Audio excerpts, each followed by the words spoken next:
इसलिए मैंने कहा था, कभी भी ये मत सोचना कि मन से ही तुम धर्म करो, अंदर से ही तुम धर्म करो, बाहर से करो। बाहर से अच्छे बनो,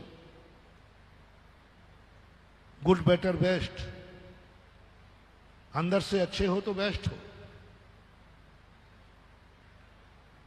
और कभी कभी अंदर से अच्छे हो तो गुड बेटर है, लेकिन नहीं हो तो कम से कम बाहर से धर्मात्मा बनो। बाहर से तुम धर्मात्मा बनो। बिना मन के मंदिर आओ, लेकिन आओ। बिना कल्याण के लिए प्रवचन सुनो सुनो, कोई आचरण मत लेना, लेकिन अच्छे की संगति करना। अच्छे की संगति करने के तुम नियम ले लेना महाराज की संगति से कि मैं कोई भी नियम नहीं लूंगा, तो भी साधु की ही संगति करना, अच्छे की संगति करना,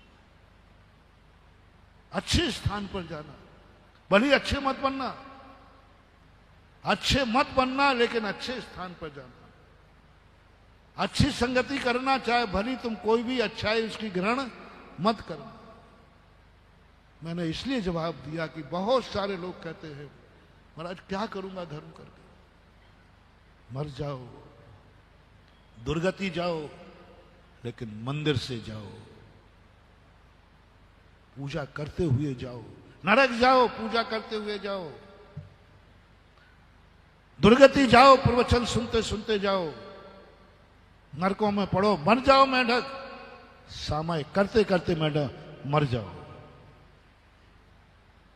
इतनी सी कहानी थी। एक शेठ सामायिक करने बैठा, दीप जलाकर घी भर लिया। जब तक ये दीपक जलेगा, पहले घड़ी हुआ नहीं करती थी, घड़ी हुआ नहीं करती, इसलिए उसने घी ढक लिया।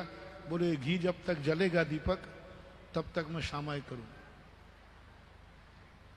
थोड़ी ज्यादा सामायिक करना थी, तो इनका मन लग रहा था। उनकी पत्नी सेठानी ने सोचा आज सेठ जी का बहुत बड़ा मन लग रहा है और अंधेरे में बैठे हैं, जैसे घी खत्म हो गए तो वो घी डाल जावे, घी डाल। अब उनको इतनी जोर से प्यास लगी, इतनी जोर से, जैसे कल प्रस्तुत किया था ना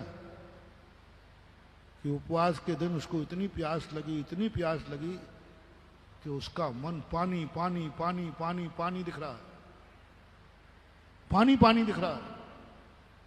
उसी समय उसको आयु बंद हुआ, प्राण निकल गए, मरकर मेढक हो गया,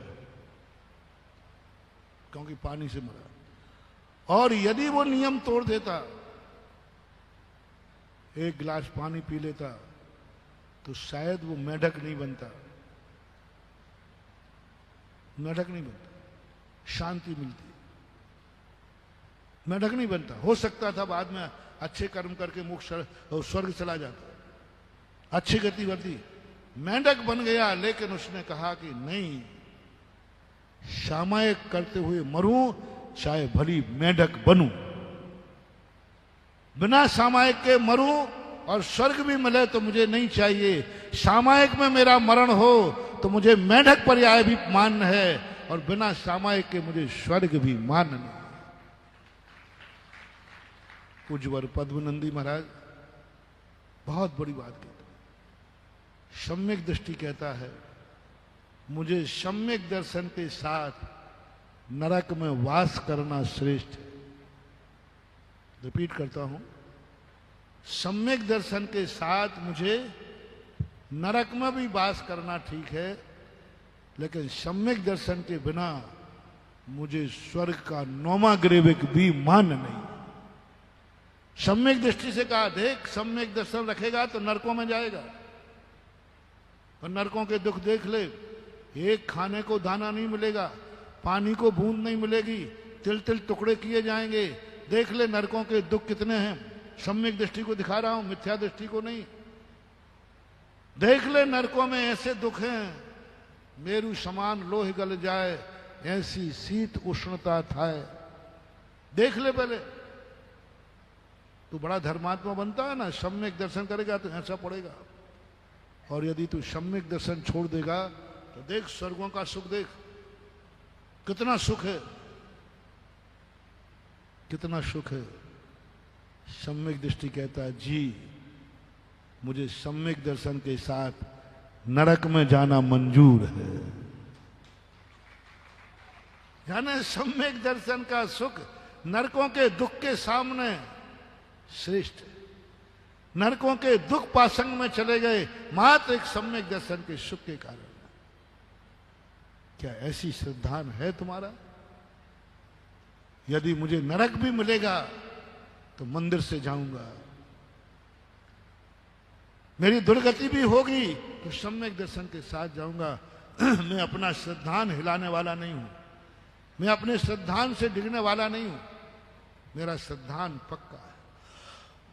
ऐसी परिणति जब तुम्हारी हो जाए तब समझ लेना महानुभाव, मत पड़ना इस सदगति दुर्गति के। उसने जाकर के मेंढक बन गया, वो तड़प तड़प करके मरा, पानी के लिए तड़प तड़प के मरा, लेकिन कल के उस व्यक्ति ने उपवास तोड़ा नहीं, उपवास तोड़ा नहीं। और दूसरे ने उपवास तोड़ करके बढ़िया पूजन पाठ अभिषेक कर रहा है, अच्छे कर्म कर रहा है, अच्छे कार्य कर रहा है, स्वर्ग जाएगा। तो भी नीति किसको प्रशंसनीय कहेगी?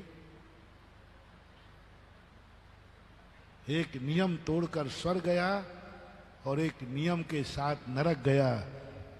आपकी दृष्टि, आप अंतस चेतना से पूछो श्रेष्ठ क्या है? श्रेष्ठ क्या है? श्रेष्ठ क्या है? नियम तोड़कर स्वर्ग प्राप्त करना या नियम पालन करके नरक प्राप्त करना? अच्छे से बोलना। हाँ, नहीं, वो व्यक्ति भली मेंढक बन गया, आज उसकी कथा शास्त्रों में लिखी हुई है। आज उसकी कथा शास्त्रों में लिखी है कि सामायिक करो तो ऐसी करो।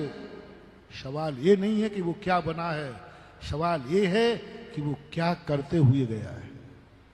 इसलिए आप लोगों को कल मैंने कहा था, दुनिया में कष्ट होवे तो हो जाए, कितने ही बुरे दिन आवे तो आ जाएं, लेकिन कभी भी धर्म और धर्मात्मा को नहीं छोड़ना। कितने भी बुरे दिन, धर्म के कारण बुरे दिन आ जाएं तो भी कहना ठीक है। कोई कहेगा तुम ज्यादा धर्म करते हो इसलिए तुम्हारी ऐसी दशा है। बोले धर्म करने से यदि दुर्दशा भी होती है तो मुझे मंजूर है, और अधर्म करने से मेरी दशा सुधरती है तो मुझे मंजूर नहीं है। आज का लोग यही चाहते हैं, धर्म करने से दुर्दशा होगी और अधर्म करने से अच्छी दशा होगी, देखने में भी आता है। और आप लोगों की शिकायत भी है कि जो धर्मी है महाराज वे बड़े परेशान हैं, और जो अधर्मी है वे बड़े सुखी हैं। मैंने कहा ये परंपरा आज की नहीं। कई लोग कहते महाराज ये क्या है, आपके हम भक्त हैं, भगवान की सब कुछ करते हैं और बहुत परेशान है, और वो देखो जो आपको मानता तक नहीं, आपकी बुराई करता है और कभी मंदिर नहीं आता, वो फल फूल रहा है। मैंने कहा ये आज की परंपरा नहीं, ये तो पुरानी परंपरा है। धन दौलत सबसे ज्यादा वैभव रावण के पास था कि श्री राम के पास? बोलो, सबसे ज्यादा दुखी कौन थे? धर्मात्मा कौन थे? तो ये तो सदा की नीति चली आई। लेकिन हीरो कौन है और खलनायक कौन है?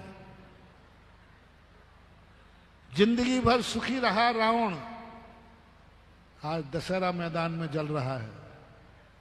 जिंदगी भर रहे दुखी राम, आज मंदिर में पूज रहे हैं। आपका फैसला आपके हाथ में है, आपका निर्णय आपके हाथ में है। यदि आप अधर्म करके सुखी रहना चाहते हैं तो कृपया करके दशहरा मैदान चिन्हित करके जाना, और राम धर्म करके दुखी रहना चाहते हैं तो चिंता करने की जरूरत नहीं, भक्त तुम्हारे रहने का मंदिर बनाएगा और पूजा करेगा। वही वाली बात है, कभी नहीं चूकना, कभी नहीं घबराना। पिक्चर देखते हो तो उसी से लेना। सारी पिक्चर में खलनायक के मजे होते हैं, और हीरो की दुर्दशा होती है। और जब हीरो के अच्छे दिन आते हैं, पता नहीं इन पिक्चरों का क्या मामला है, पर पूरी पिक्चर में मजे किसके दिखाए जाते हैं? खलनायक। और हीरो की पूरी दुर्दशा जितनी कर सकते हैं।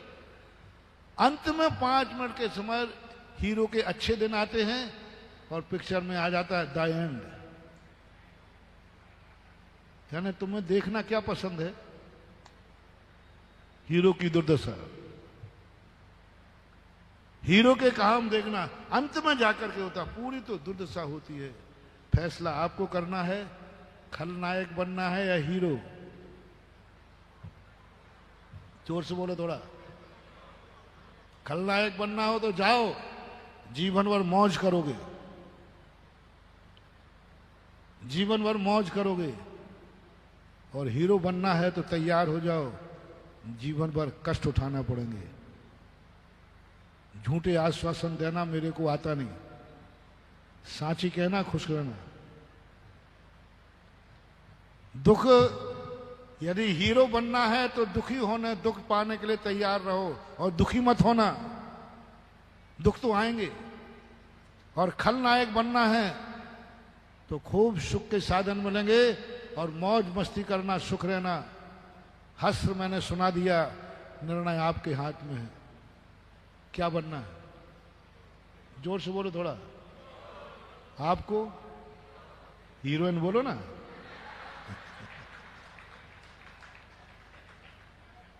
मत डरो, धर्म की एक बहुत बड़ी परीक्षा होती है। अपन को धर्म को समझना है। छोटी छोटी बातों में, छोटी छोटी विपरीत परिस्थितियों में हम धर्म को छोड़ देते हैं। इसलिए आज जो हमने कहा बाह्य धर्म, अब बाह्य धर्म का ये तो मैंने सैद्धांतिक वचन कहा। अब आपसे भी मुझे हाँ कहलवाना है कि भली अंदर से धर्म करो या नहीं करो, बाहर से करो, ऊपर से करो, बिल्कुल ऊपर ऊपर से करो। दिखावटी करो, मन में पापों से भरा रहने दो, मन पापों से भरा रहने दो, बस काया से पाप मत करना। बहुत फायदा। आपसे भी हाँ कहलवाऊंगा और आप हाँ कहोगे।